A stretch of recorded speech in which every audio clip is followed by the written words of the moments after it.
Assalamualaikum warahmatullahi wabarakatuh.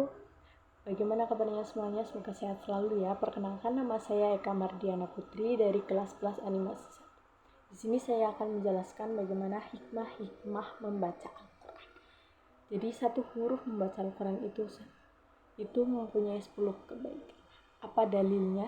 Dalilnya adalah hadis sahih riwayat At-Tirmizi 2910 yang berbunyi, "Man qara'a harfan min kitabi ilahi falahu bihi hasanatu wal hasanatu bi asri amsalha la aqumu lulam harfu walakin alifu harfu wa ila man harfu wa mimun harfu." Yang artinya, barang siapa yang membaca satu huruf dalam Al-Quran, maka baginya satu kebaikan, dan satu kebaikan dilipat gandakan 10 kali lipat. Jadi ketika kita membaca alif, lam, mim, 3 huruf ini, alif sendiri, lam sendiri, mim sendiri, alif, lam, mim, itu mempunyai 10 kebaikan, 10 kebaikan, 10 kebaikan. Jadi semuanya itu ada 30 kebaikan. Itu jika di luar Ramadan. Dan bagaimana sekarang saat Ramadan? Saat Ramadan itu benar-benar dilipat-lipat gandakan lagi oleh Allah. Berapa? 10 kali 10 berapa? 100. 100 kebaikan dan 100 pahala yang sangat dahsyat, bukan? Manusia yang penuh dosa minimal di bulan Ramadan kita banyakkan baca Al-Quran biar menutupi dosa-dosa kita dengan dilipat-lipat gandakan pahala. Itu ya, tapi ingat syaratnya, harus ikhlas. Tentunya harus seorang muslim. Jika bulan Ramadan tidak berinteraksi dengan Al-Quran saat Ramadan, seakan-akan tidak mendapati Ramadan secara sempurna. Karena di Al-Quran sendiri Ramadan disebut bulan Al-Quran. Syahru Ramadana nazi unzila fihi Quran. Artinya bulan Ramadan adalah bulan yang di dalamnya diturunkan Al-Quran. Nah, saking pentingnya kita berinteraksi dengan Al-Quran. Nabi Muhammad SAW itu berinteraksi dengan Al-Quran waktu Ramadan itu bisa khatam 1 kali.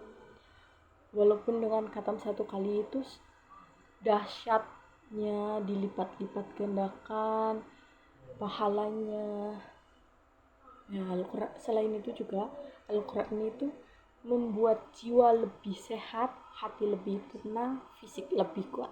Adapun keutamaan membaca Al-Quran yaitu yang pertama, terhindar dari godaan setan. Yang kedua, mendapat syafaat di akhir saat kelak seseorang membaca Al-Quran akan mendapatkan syafaat. Yang membaca Al-Quran akan mendapat syafaat di akhirat nantinya. Dalam sebuah hadis disebutkan bahwa Al-Quran akan datang dan bersaksi kepada Allah Subhanahu wa Ta'ala untuk umat manusia yang rajin membaca. Yang ketiga adalah amalan yang paling disukai Allah. Ya, karena Al-Quran itu adalah kitab terakhir yang diturunkan oleh Allah.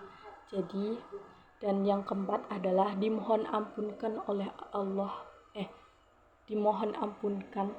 malaikat keutamaan membaca Al-Quran. Saat kamu menghatamkannya akan membuat 60.000 malaikat memohonkan ampun untukmu. Hal tersebut disebutkan dalam hadis riwayat Ad-Dailmi yang berbunyi, seorang hamba menghatamkan Al-Quran, maka di penghujung hatamnya sebanyak 60.000 malaikat akan memohonkan ampun untuknya. Dan yang terakhir adalah menyempurnakan ibadah puasa.